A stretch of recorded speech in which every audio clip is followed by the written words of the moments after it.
Sanders-backed DNC plan sparks superdelegate revolt. A band of Democratic National Committee superdelegates is staging a revolt against the Bernie Sanders-endorsed plan to reduce their influence in the presidential nominating process, mounting a long-shot bid to block the measure when the DNC meets in Chicago next month.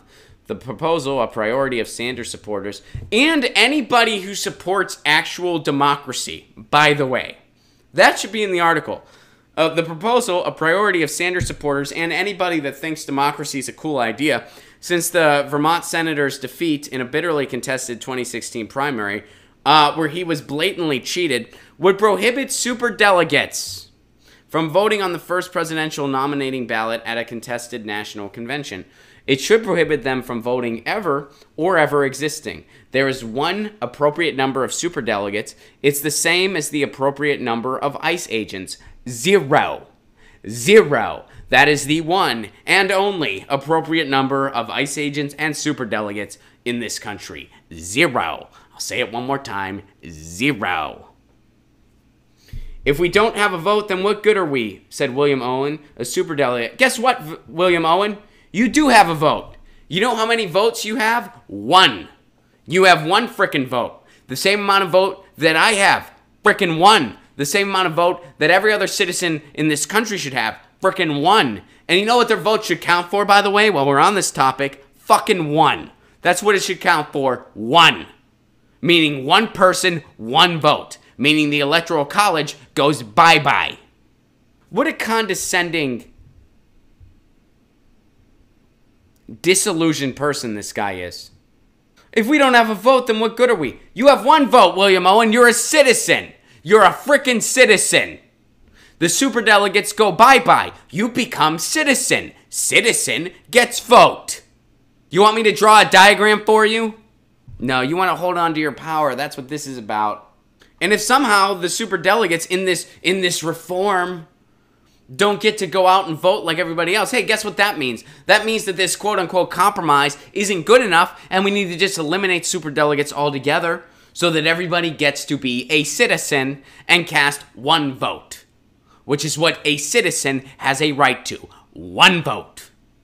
The proposal to reduce the power of superdelegates, which isn't enough, it needs to eliminate the power of superdelegates, reflects a broader effort by the DNC. Bullshit! It reflects the efforts of people protesting the DNC to mend divisions still lingering from a fiercely contested presidential primary where the progressive was cheated. Superdelegates, including members of Congress, governors, and DNC members, and other so-called distinguished party leaders, overwhelmingly sided with Clinton. And apparently they just know more than we do. Our feeble minds can't wrap our heads around who can beat a Republican. So we need these superdelegates that have a fantastic track record of nominating the most beatable nominee in our country's history, who managed to lose to a reality television show star. So guess what, superdelegates? You're whining about the process with the compromise? We need to eliminate them altogether so you can just be a citizen like everybody else. And if you think you're entitled to being more than a citizen and entitled to more than having 1 vote, you're wrong. And you're part of the problem. You're part of the problem. I'm looking at you, Al Franken, who said you know better than your state does. You didn't. You were frickin' wrong. You were wrong. Oh, and by the way, to anybody that says, oh, well, I just thought Hillary had the best chance of beating Trump, so I supported her in the primary instead of Bernie, you don't understand how a primary works. A primary, the purpose of a primary is people support the platform they feel the strongest about, and they support the candidate they feel the strongest about, so that after the primary is over, whichever candidate wins really knows what the people want and then becomes a stronger candidate because of it going into the general. That's the point of a primary. So if you didn't support the candidate you felt was the strongest, you don't understand how a primary works. You should take a class, maybe read a book, I don't know. But you do not understand how a primary works.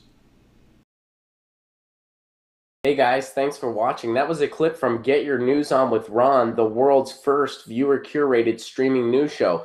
What does that mean? That means I log on to a stream and people tweet me articles over on Twitter at Ron Placone, or they use our Reddit subsection, which is just Get Your News On with Ron over on Reddit, And that's how we build the show. I'm seeing all these articles for the first time. We are literally getting our news on together. Follow me on Twitter at Ron Placone so you can participate. And this show streams live every Tuesday through Friday at 10 a.m. Pacific Standard Time. So please do tune in.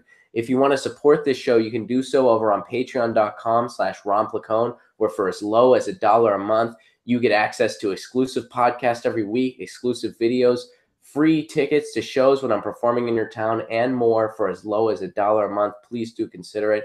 Thank you so much for your support. This has been Get Your News On with Ron.